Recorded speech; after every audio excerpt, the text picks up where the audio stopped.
ভারতের আবারও নতুন করে ষড়যন্ত্র ফাঁস, বাংলাদেশের সঙ্গে তারা যুদ্ধ লাগাতে চাচ্ছে। এইদিকে ডক্টর ইউনূস কি বলতেছেন বিস্তারিত জানতে ভিডিওটি সম্পূর্ণ দেখতে থাকুন। জাতীয় সরকার গঠন করে 6 মাস আন্দোলন ও সভা নিষিদ্ধের পরামর্শ দিয়েছে ভারতকে নির্ধারণ করতে হবে যে আমার একজন ভাই ওই সীমান্তে তার লাশ পড়ে থাকবে কিনা, যদি থাকে তাহলে ওই লাশই নির্ধারণ করবে ভারতের সাথে বাংলাদেশের সম্পর্ক কেমন হবে।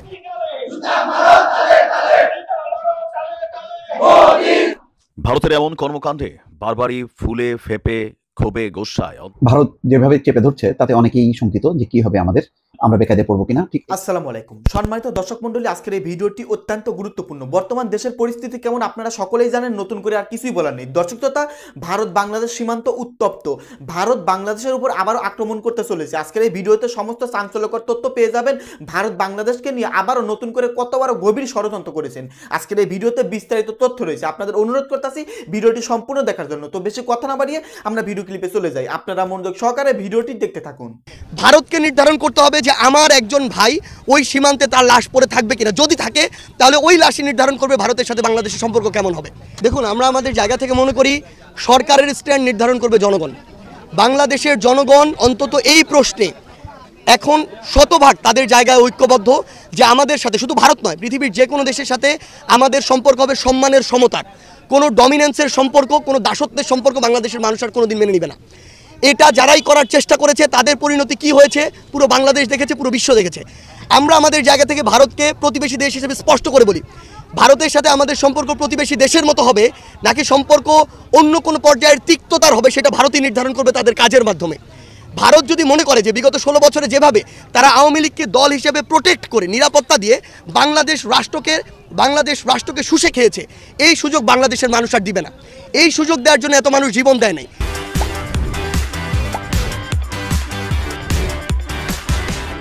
ভারতের মিডিয়া, স্পেশালি আমরা পশ্চিমবঙ্গের কিছু ব্যক্তিত্বহীন, মেরুদণ্ডহীন, মানে এগুলোকে মিডিয়া বলা যায় না। এগুলোকে মিডিয়া বললে আমরা মিডিয়াকে অসম্মানিত করি। আমরা মনে করি এগুলো হচ্ছে তাদের জায়গায় আসলে কিছু দাস, যেই দাসগুলোকে কিছু বেতনের বিনিময়ে রাখা হয়, যেই দাসগুলোকে কিছু স্ক্রিপ্ট দেওয়া হয়, সেভাবে তারা কথা বলে। তাদের না আছে মেরুদণ্ড, না আছে ব্যক্তিত্ব, না আছে অন্য কোনো কিছু। তাদের ভিতরে যদি বিন্দুমাত্র প্রাণ থাকতো, আমরা আজকে একটি দেখলাম, আপনারা সবাই দেখেছেন, তারা বলছে বাংলাদেশের যারা নাকি আমার হিন্দু সম্প্রদায়ের ভাই বোনেরা রয়েছে, যারা বোনেরা রয়েছে স্পেশালি, তারা নাকি শাখা সিঁদুর পরে হাঁটতে পারছেন না। বাংলাদেশের একজন সাধারণ হিন্দু সম্প্রদায়ের ভাইকে যদি আপনি জিজ্ঞাসা করেন তাহলে আপনি আপনার জায়গা থেকে সত্যতা পাবেন। তো যারা এরকম প্রোপাগান্ডা করে, আমরা মনে করি তাদেরকে পাত্তা দেওয়ার মতো সময় আমাদের নেই। এবং কেউ যদি আমাদের এই যে সাম্প্রদায়িক সম্প্রীতি, এটিকে যে কোনোভাবে উস্কানি দেওয়ার চেষ্টা করে, নষ্ট করার চেষ্টা করে, আমরা আমাদের এই বাংলাদেশের সার্বভৌমত্বকে জীবন দিয়ে হলেও রক্ষা করার জন্য প্রস্তুত আছি। আরেকটি জিনিস আপনাদেরকে বলে দিতে চাই, আজকে সেই তারিখ, যেই তারিখে ভারতে কিছু উগ্র সাম্প্রদায়িক আমাদের ওই বাবরি যে মসজিদ ছিল সেটিকে ভেঙেছে, ভেঙে সেটিকে মন্দিরে রূপান্তর পর্যন্ত করেছে। আমরা আমাদের জায়গা থেকে শুধু একটি কথাই বলতে চাই, যেই ভারত আমাদেরকে সাম্প্রদায়িকতার শিক্ষা দিতে আসে, তাদের আগে নিজেদের ঠিক হতে হবে। তাদের ওই ভারতে অন্যান্য সম্প্রদায়ের, অন্যান্য ধর্মের মানুষেরা কিভাবে আছে সেটা আমরা আমাদের এই বিগত বছরগুলোতে স্পষ্ট করে দেখেছি। তারা মসজিদগুলো ভেঙেছে, তারা মন্দিরগুলো ভেঙেছে, তারা মসজিদ ভেঙেছে, তারা মাদ্রাসা ভেঙেছে, তারা হিজাব পড়তে, হিজাব না পড়তে সেখানে বাধ্য করেছে। এই কালচারগুলো যারা লালন করে, আমরা দেখেছি এই মোদির উত্থান কিভাবে হয়েছে, কিভাবে গুজরাটে ইচ্ছাকৃতভাবে সাম্প্রদায়িক দাঙ্গা বাঁধিয়ে হাজার হাজার মানুষকে খুন করা হয়েছে, গর্ভধারিণী মাকে খুন করা হয়েছে, মানুষকে জ্বলন্তভাবে আগুন দিয়ে পুড়ে ফেলা হয়েছে। এই উগ্র সাম্প্রদায়িক দাঙ্গা সৃষ্টি করে যে ওই রাজনৈতিক ফায়দাটি লুটে আজকে ভারতের রাজনৈতিক মসনদে বসে আছে, সে যদি আমাদেরকে এই জ্ঞান দেয় যে সাম্প্রদায়িক কীভাবে সম্প্রীতি রক্ষা করতে হয়, আমরা খুবই সরি, আমরা তাদের জ্ঞান শুনতে কিংবা নিতে বিন্দুমাত্র প্রস্তুত। ভারতের এমন কর্মকাণ্ডে বারবারই ফুলে ফেপে ক্ষোভে গোস্বায় অন্তর ভরে যায়। ক্ষমতায় ছিলেন না এতদিন, বাট এখন তো ক্ষমতায় আছেন আসিফ স্যার। ভারতের আধিপত্য বাদ দিয়ে অনেক কথা বলেছেন, বাট রাইট নাও আপনি তো পাওয়ার। ডক্টর মোহাম্মদ ইউনূসের 3-0 কি হবে বিশ্বের তা জানি না, তবে এতটুকু জানি বাংলাদেশ নামক এই রাষ্ট্রটার সার্বভৌমত্ব নিরাপত্তায় তার এখন শক্ত ভূমিকা দরকার। তার হাতে বিশ্ব মিডিয়া আছে, তিনি চাইলে বিশ্বের কাছে এই খবরগুলোকে পৌঁছে দিতে পারেন। গত 53 বছর যাবৎ যে দৃশ্য আমরা দেখে এসেছি, গেল 16 বছর যে দৃশ্যের বারবার পুনরাবৃত্তি ঘটেছে, সে একই দৃশ্য আজও ঘটছে। হয়তো এই দেশের মানুষের কর্মসংস্থানের ব্যবস্থা করেন, নয়তো এই দেশের মানুষকে আসলে সীমান্তের ওই পারে গুলি করে প্রতিদিন বিএসএফকে মারতে দেন, আর আপনারা এগুলো নিয়ে রাজনৈতিক এবং নাটকীয় বক্তব্য দিবেন। কোন সেই সরকার ভারতকে লাগাম পড়াবে, বিএসএফকে লাগামের মধ্যে আনবে? সীমান্তে হত্যা, আরও এক ন্যাক্কারজনক দৃশ্য দেখলাম। এখানে ঘটনাগুলোর মধ্যে কমন কিছু ক্যারেক্টার আছে। ওপার বাংলার কিছু গরিব আর এপার বাংলার কিছু গরিব, তারা মিলা আপনার সামান্য পয়সার লোভে দুই একটা গরু অথবা কিছু ব্ল্যাকের মাল চোরা কারবারি করে। সেই মানুষগুলোকে বিভিন্ন সময় জীবন হারাতে হয় দারিদ্রতার কাছে নিষ্পেষিত হয়ে ভারতের ওপারে গিয়া আপনার বিএসএফ এর গুলিতে। আজকে ঠিক এমনই ঘটনা ঘটেছে। আসিফ নজরুল বরাবরই সোচ্চার ছিলেন এসবের বিরুদ্ধে। যখন আওয়ামী লীগ ক্ষমতায় ছিল, এখন আপনি নিজেই তো ক্ষমতা, যান ভারতের কাছে ছুটে যান, গিয়ে বলেন যে তোমার রাষ্ট্রে একটা বুলেট যেন আমার বাংলাদেশের মানুষের উপর না চলে। আমরা কার্যকর ভূমিকা দেখছি না আসিফ নজরুল স্যার, ডক্টর মোহাম্মদ ইউনূসেরও কার্যকর ভূমিকা দেখছি না ভারতের এই সীমান্ত বা বর্ডার কিলিং ইস্যুতে। দর্শক, আরও এক চাঞ্চল্যকর অবস্থান তথ্য আমি কতগুলো দিব। বরাবরই বলি যে বাংলাদেশের মানুষ ভারতের প্রতি যেসব কারণে খুব বেশি মেন্টালিটিতে আপসেট মেন্টালিটি ক্রিয়েট করে, সেটা হচ্ছে এই সীমান্ত হত্যা। ভারতের সাথে বাংলাদেশের এই উত্তেজনাকর মুহূর্তে আপনারা যারা গরিব মানুষ আছেন, দেশেই চুরিচামারি করেন, ডাকাতি করেন, ছিনতাই করেন, প্রাণে মরবেন না। ও একটা গরু আনতে ভারত যায় না ভাই, মায়েরা ফেলবে এরা এখন পরিকল্পনা কইরা। আবারও বলি, যারা বাংলাদেশে আছেন সীমান্ত এলাকার মানুষ, একটা গরু, কয়েকটা শাড়ি, কয়েক বস্তা চিনির জন্য ওই পার যায়েন না। এই পারে এই দেশের মন্ত্রী এমপি উপদেষ্টাদের বাড়িতে প্রয়োজনে চুরি ডাকাতি করেন, কারণ এরা কেউই তো আপনাদের নিরাপত্তা দিতে পারছে না, মানে জীবনের ইনকামের নিরাপত্তা। ক্ষোভ থেকে আসে এই ধরনের কথা। পঞ্চগড় সীমান্তে পঞ্চগড়ের মমিনপাড়া সীমান্তে আনোয়ার হোসেন নামে এক বাংলাদেশিকে গুলি করে হত্যা করে তার লাশটা নিয়ে গেছে ভারতীয় সীমান্তরক্ষী বাহিনী। আর কাহিনী কি সাজাইছে দেখেন। বরাবর আমাদের দেশে আগে ওই যে আপনার ক্রস ফায়ার দিত না, তারপর একটা নাটক সাজাইত না, ওই রকমই আজকে ভোরে তেঁতুলিয়া উপজেলার হারিভাষা ইউনিয়নের মমিনপাড়া এবং ভারতের সিংপাড়া সীমান্ত এলাকায় এই ঘটনাটি ঘটেছে। আমাদের বর্ডার গার্ড বিজিবি 56 ব্যাটালিয়নের অধিনায়ক লেফটেন্যান্ট কর্নেল শেখ মোহাম্মদ বদরুদ্দোজা তিনি নিশ্চিত করছেন যে আনোয়ারের বাড়ি হচ্ছে পঞ্চগড়ের তেঁতুলিয়ার দেবনগর ইউনিয়নের দেবনগর এলাকায়। আর মানে যিনি নিহত হয়েছেন, আমাদের বিজিবি বলছে শুক্রবার রাতে কয়েকজন বাংলাদেশি সহ মানে আজকে ভোরবেলায় আর কি কয়েকজন বাংলাদেশি সহ ভারতে গরু আনতে যান আনোয়ার হোসেন। পরে ভোরের দিকে গরু নিয়ে ফেরার পথে ভারতীয় সীমান্তের ভেতরে বিএসএফ 93 ব্যাটালিয়নের চানাকিয়া ক্যাম্পের সদস্যরা তাদেরকে ধাওয়া করে। এখন বিএসএফ কি বলছে, এই বাংলাদেশিরা তাদের উপর বটি এবং বাঁশের লাঠি দিয়ে হামলা চালাতে আসলে আত্মরক্ষার্থে তারা গুলি ছুড়েছে। এ সময় ঘটনাস্থলেই আনোয়ার নিহত হয়েছে।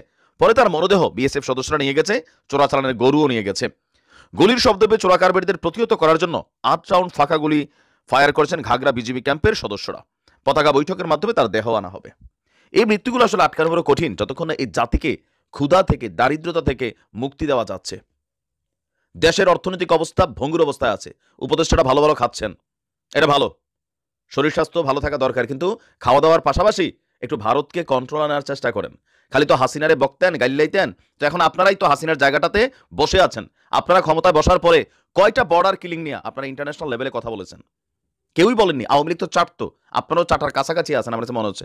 এভরি সিঙ্গেল টাইম যখনই ভারতের এই বর্ডার কিলিংগুলো হয়, তখন আমার কাছে মনে হচ্ছে এই দেশের রাষ্ট্র ক্ষমতায় বসা সেই সকল প্রশাসকগুলো, শাসকগুলো, তাদেরকে নিয়ে বর্ডারে গুলি করা দরকার বিএসএফ রাতে। কেন? কারণ তোমরা রাষ্ট্র চালাও, এই দেশের মানুষের খাবারের নিরাপত্তা দিতে পারো না, কর্মসংস্থানের নিরাপত্তা নাই। তোমাদের ছেলেরা তো বর্ডারে যায় না, যায় কারা? গরিব, কর্ম নাই ভাই, বাদাইম্যা। কি করব? একটা গরু আনে 500, 1000, 2000 টাকা, জাস্ট হচ্ছে এই পার থেকে ওই পার তারা এটাকে মানে বর্ডার ক্রস করে দেয়। ওই পারেও আছে, এই পারেও আছে। আমার খুব গোস্বা হয় যখন এই নিউজগুলো দেখি যে কোন সরকার এই ইস্যুগুলোতে ভারতকে কেন ভাই কন্ট্রোলে আনতে পারে না, কেন ভারত সরকারের মানে এগুলোর ব্যাপারে জবাব দিয়ে তারা ওতে আনতে পারে না, মানবাধিকার সংগঠনগুলোকে দিয়া আন্তর্জাতিক অঙ্গনে কেন এগুলো নিয়ে কোনো ওই লেভেলে কোনো নিউজ করাইতে পারে না যে দেখো ভারত বাংলাদেশের সীমান্তে কি করছে। কেন বাংলাদেশের মানুষ বিএসএফকে বা ভারতের অনেক কিছুতে অপছন্দ করে? কারা দেখবেন? 3-0 দিয়া থুইয়া মানুষ পানি খাবে না। আপনি বাংলাদেশে কর্মসংস্থানের ব্যবস্থা করেন, ভারত রেগুলারিয়া ইন্টারন্যাশনাল মিডিয়াতে আন্তর্জাতিকভাবে জাতিসংঘের মাধ্যমে যেখানে যেখানে যাওয়া দরকার। ইউনূস স্যার, আপনার অনেক লম্বা হাত আছে, দয়া করে এগুলো একটু কন্ট্রোল করেন। এর পরের সরকার আসলে সেমই হবে, চাটবে। ভারতের না চাইতে এই দেশে ক্ষমতায় কেউ থাকতে পারে না, এটা তো প্রমাণিত। ভারত যেভাবে চেপে ধরছে তাতে অনেকেই শঙ্কিত যে কি হবে আমাদের, আমরা বেকায়দে পড়বো কিনা। ঠিক এই সময় উপদেষ্টা ব্রিগেডিয়ার শাকাত হোসেন সাহস জোগালেন। তিনি বললেন, ভারতের অপতথ্য প্রচারে আমাদের ক্ষতি নেই। তার ব্যাখ্যাও তিনি দিয়েছেন। কি বলেছেন দর্শক, আমরা একটু শুনি তার মুখ থেকে। ব্রিগেডিয়ার জেনারেল অবসরপ্রাপ্ত এম শাকাত হোসেন বলছেন, ভারতের অপতথ্য প্রচারে আমাদের কোনো ক্ষতি নেই। আমাদের এখানে চিকিৎসা আছে, বাজারও আছে, সবই আছে। আজ শুক্রবার দুপুরে যশোরের বেনাপোল কার্গো ইয়ার্ড ও ইমিগ্রেশন পরিদর্শন শেষে এসব কথা বলেন এম শাকাত হোসেন।